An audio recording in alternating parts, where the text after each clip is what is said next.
Quisiéramos entonces de primera mano que la doctora Mariana nos cuente de esos desafíos, pero también, insisto, toda la evidencia y el proceso que llevó a cabo el plan de vacunación o el programa mejor para que podamos tener estos resultados el día de hoy. Bienvenida, doctora Mariana, y muchísimas gracias por aceptar nuestra invitación.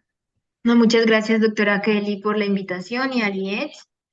Bueno, el objetivo de esta charla, entonces, es contarles cómo fue ese proceso de evaluación y de recolección de la evidencia que se llevó a cabo desde el Ministerio de Salud y que soportó el Plan Nacional de Vacunación inicialmente, como decía la doctora Kelly, un proceso de información que al principio fue muy limitado, pero que después fuimos encontrando mucha información y con eso se pudo ir haciendo todos los ajustes al plan de vacunación y al que tenemos actualmente.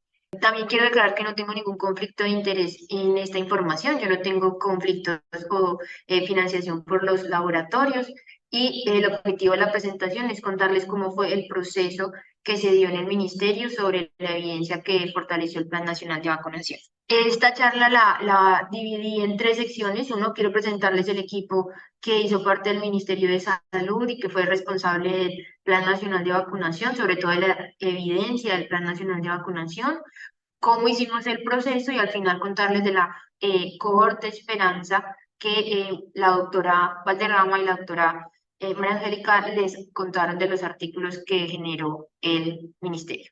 Aquí está el equipo que se encargó de la recolección de la evidencia en el Ministerio de Salud. Fue liderado por el doctor Leonardo Arregocés y el doctor Julián Fernández Niño, quienes eran los directores de medicamentos y los directores de epidemiología y demografía del Ministerio de Salud. Y teníamos un equipo de tres epidemiólogas, la doctora Maylén, la doctora Galvis y la doctora Tatiana Gardiazabal. Teníamos un equipo de bioestadísticos, Andrés Palacio, un equipo de consultores en informática que nos ayudó con las bases de datos, Luce Milce, y quien les habla, Mariana Pinto, magíster en salud pública. Siguiente. Eh, Nuestro trabajo inició con un escaneo de horizonte que consiste en una búsqueda regular de la información. Nosotros hacíamos búsqueda en las principales bases de datos científicas y en las agencias regulatorias de forma diaria desde marzo de 2021 y un poco antes para las principales vacunas y buscábamos información sobre cómo era la eficacia, qué tan seguras eran las vacunas y cuáles podrían ser incluidas dentro del Plan Nacional de Vacunación y después específicamente de las que incluimos en el Plan Nacional de Vacunación. Hay que acordarles que nosotros incluimos 5 plataformas de vacunas, que somos de los pocos países que logró traer 5 plataformas de vacunas, que tenemos 2 plataformas o 2 laboratorios como Pfizer y Moderna. Al final, en este proceso de escaneo de horizonte, se generaron unos boletines que se difundían de manera semanal a todos los directores del ministerio y a los directores de las principales entidades de salud para la toma de decisiones y logramos recolectar 721 artículos científicos, los estudios que son la base de la evidencia del Plan Nacional de Vacunación. Hacíamos esta búsqueda en eficacia y efectividad, que ya vamos a ver la diferencia, en seguridad, en la inmunogenicidad, que es cómo es esa respuesta del sistema inmune a la vacuna, cómo se comportaban las diferentes, digamos, mezclas de las vacunas, los esquemas heterólogos, si se necesitaba una dosis de refuerzo, cuándo teníamos que aplicar la dosis de refuerzo. Hay ciertas poblaciones, como mencionaban los doctores que estuvieron previamente en esta presentación, que requieren una protección especial o que son poblaciones vulnerables ante el COVID, y uno de esos son las personas que viven con inmunosupresión, los adultos mayores, los trabajadores de la salud y un énfasis en niños y adolescentes. También hicimos búsqueda de cómo se comportaba esa inmunidad colectiva individual y al final incluimos información sobre los medicamentos contra COVID-19. Siguiente. Algo muy importante es diferenciar entre eficacia y efectividad. Y cuando a mí me hablan de eficacia, es qué tan buena, podríamos decir, es la vacuna, pero en estudios experimentales. Los estudios experimentales evalúan esa eficacia y son los ensayos clínicos. Inicialmente, todas las vacunas debieron desarrollar unos ensayos clínicos, unos estudios experimentales.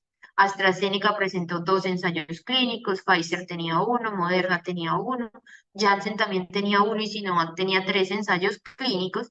Y estos ensayos clínicos se presentaban directamente por el laboratorio al INVIMA. Y los expertos del INVIMA evaluaban esta información y decían la vacuna es eficaz y la vacuna es segura, la pueden utilizar. El Ministerio de Salud estaba sujeto a la aprobación del INVIMA y que el INVIMA estuviera seguro de que esos medicamentos no iban a hacer un experimento en la población colombiana, que ya se habían hecho los estudios previos y que por eso los podíamos utilizar. Cuando nosotros evaluamos esta evidencia, pues nos dimos cuenta que todas las vacunas en los ensayos clínicos tenían una eficacia superior al 80% en prevenir la mortalidad, porque algo muy importante de las vacunas de COVID-19 es que son eficaces, sobre todo para prevenir la mortalidad por COVID, la hospitalización por COVID, pero no tienen una eficacia tan alta en prevenir la infección, que es algo que la gente confunde. Y al final de nuestro proceso de evaluación, había 41 ensayos clínicos porque los laboratorios siguieron haciendo experimentos localizados en poblaciones específicas de las vacunas, incluyendo diferentes poblaciones. Dicho esto, entonces vienen los estudios que van a evaluar la efectividad. La efectividad son en estudios observacionales y son en estudios donde se evalúa el comportamiento del medicamento, en este caso, o de la vacuna, en la población, en la vida real, no en un espacio controlado como sería un experimento, sino en un espacio de vida real, donde las dosis no se ponen en la misma frecuencia, donde pueden haber otros factores que limiten, digamos, o que interfieran en esa efectividad de la vacuna. Nosotros en estudios de efectividad iniciamos una búsqueda inicial, que ahí sí le pueden hacer zoom un poquito a los números. eh, Iniciamos una búsqueda de la evidencia, uno en la población en general, cómo era que se comportaban las vacunas con el esquema inicial, que eran 2 dosis para Pfizer, para Moderna, para AstraZeneca y para Sinovac, y una dosis para Janssen, y encontramos 74 estudios que avalan la efectividad de la vacuna en población general. Luego hacíamos una búsqueda específica en las combinaciones de las diferentes vacunas y las dosis de refuerzo, y hay 85 estudios que avalan eso dentro del Plan Nacional de Vacunación. Luego quisimos ver cómo era la efectividad de las vacunas frente a las variantes que iban emergiendo, que las principales, digamos, eran Delta, Omicron, U, que es la variante que se desarrolló en Colombia, Beta, Alfa y Gamma, y el plan está sustentado en 154 artículos científicos que demuestran la efectividad de las vacunas frente a las diferentes variantes. Hay 42 estudios de efectividad sobre las gestantes y los niños específicamente, que las vacunas son efectivas en niños y gestantes y son seguras. Lo sustentamos en 64 estudios de trabajadores de la salud para verificar la efectividad de las vacunas en esta población. Y por último, 47 estudios para poblaciones que viven con inmunosupresión y de la tercera edad que requieren una mayor cuidado, ¿sí? Dentro de estos estudios observacionales, pues incluyen diferentes diseños de investigación, de cohortes y casos y controles. Y en todos quedó demostrado que las vacunas eran efectivas. Siguiente. Lo que también evaluaba el escaneo de horizonte era la seguridad de las vacunas. Para esto, entonces, se incluyeron 47 estudios experimentales, ¿sí? Estudios iniciales en poblaciones específicas en los que se probó la vacuna, y en esto se demostró que la vacuna era totalmente segura y por eso tuvo el aval del INVIMA. Y después 68 estudios observacionales en donde hicimos énfasis en, como les explicaban los doctores previamente, unas reacciones adversas que fueron más incidentes en la población. Aparecían las reacciones cutáneas, la trombosis, la miocarditis y algunas alteraciones neurológicas, evidenciando que la incidencia de estas o la aparición de estas enfermedades en la gente que recibió la vacuna en muchos casos no era mayor al riesgo que tenía una persona de presentar una enfermedad de estas en cualquier momento, lo que hacía que la vacuna es muy segura y la incidencia de estas enfermedades es muy baja. Todas las vacunas son muy seguras y hasta el momento en que nosotros terminamos, y desde el momento en Colombia no hay ninguna muerte asociada a una vacuna por COVID-19. Siguiente. Nosotros hacíamos todo este proceso de búsqueda de la literatura, de síntesis de la literatura, pero para poder hacer las recomendaciones en el Plan Nacional de Vacunación, modificar los esquemas, incluir nuevas poblaciones, se tomaban estas decisiones con grupos de expertos. Entonces, después de hacer la síntesis de la información, se presentaba a algunos miembros del Consenso Colombiano de COVID-19, donde participaban la Asociación Colombiana de Infectología, la Sociedad Colombiana de Pediatría, la Asociación Colombiana de Inmunología. Se les presentaba la evidencia y ellos nos asesoraban y nos daban las recomendaciones, si estaban de acuerdo o no, si eso era factible y fácil de aplicar en Colombia, si había alguna dificultad para aplicarlo en el país. Luego de que ya teníamos una recomendación generada por los expertos de acuerdo a toda la literatura que nosotros recolectábamos, se pasaba al comité de vacunas, que era una instancia superior en el Ministerio de Salud, en donde participaban todos los directores de los departamentos junto con el ministro y los viceministros, y ahí se tomaba una decisión de si se debía o no modificar el Plan Nacional de Vacunación. Y existía también una instancia asesora, que era ya una reunión muchísimo más amplia donde aparecían los directores del Instituto Nacional de Salud, del Instituto de Evaluación Tecnológicas en Salud, aparecía Planeación Nacional, Ministerio de Hacienda, había representaciones de las asociaciones colombianas de medicina, de la Academia Nacional de Medicina, y se presentaba de igual forma la evidencia y con esto se decidía si se aplicaban o no las vacunas, cómo era el esquema, a qué poblaciones y también si disponíamos de los recursos para poder hacer toda esta gestión. Entonces es un proceso supremamente bien diseñado y vigilado.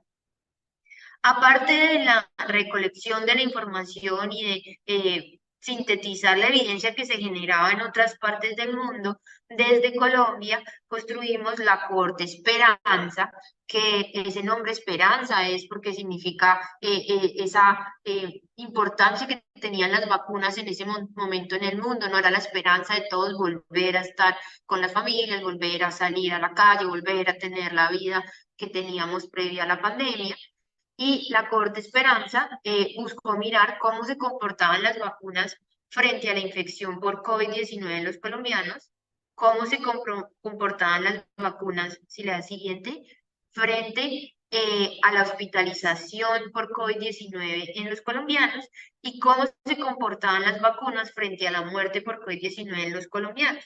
La Corte Esperanza es un diseño de base poblacional. O sea, se incluyó toda la población colombiana que habían recibido vacunas y esta información la logramos recolectar por medio de las bases de datos que tiene el sistema de salud. Nosotros le hacemos seguimiento a algunas enfermedades de alto riesgo, tenemos el registro de funciones, teníamos todo el registro de vacunación y de toma de muestras y resultados de muestras de COVID-19, teníamos el registro de trasplantados en el país y haciendo un enlace de estas bases de datos de forma anónima sin reconocer las personas, aparte los datos del sistema de salud, de afiliación y régimen de afiliación, logramos evidenciar cómo era que se comportaban y nos dimos cuenta que en Colombia todas las vacunas pues tuvieron un aporte significativo. Siguiente. De esta Corte Esperanza se lograron generar 3 publicaciones internacionales en donde está el aporte de Colombia, la evidencia de Colombia hacia el mundo, ¿sí? Una en una de las revistas más prestigiosas de medicina, el Lancet, en donde publicamos el estudio en población de 60 años o más de la tercera edad, en donde aparte de eso evaluamos diferentes vacunas en muchos lugares del mundo, como les explicaba la doctora María Angélica. Hay mucha información sobre Pfizer y Sinovac, perdón, y Moderna, pero en Colombia teníamos información de Sinovac, de Janssen, de AstraZeneca. Tenemos una aplicación específica para la población receptora de trasplantes de órgano sólido, que eran muy vulnerables al COVID-19 y sobre todo por sus tratamientos no reacciona su sistema inmune igual que al de las personas que no tienen ningún trasplante, por lo cual era súper importante darnos cuenta si las vacunas eran efectivas o no en esta población. Dimos cuenta que son muy efectivas y que la población colombiana con trasplante se benefició altamente con estas vacunas. Y tenemos un último estudio que ya evalúa toda la población colombiana desde los 18 años en adelante, cómo se comportó la efectividad de las vacunas en el país, dando que todas las vacunas fueron muy efectivas y que gracias a la vacunación en Colombia se salvaron muchísimas vidas en colombianos. Siguiente. Como conclusiones de esta charla corta, es que todo el proceso y el Plan Nacional de Vacunación de Colombia fue diseñado teniendo en cuenta la evidencia, fue basado en la evidencia. Y esa evidencia se empezó a recolectar previamente a la aplicación de las vacunas en el país. Todo el Plan Nacional de Vacunación estuvo sujeto a una evaluación constante, una revisión de la literatura, a escuchar a los expertos del país para tomar las mejores decisiones frente a la vacunación en la población colombiana. Y fue una prioridad del ministerio estar seguro de que las vacunas eran efectivas y seguras.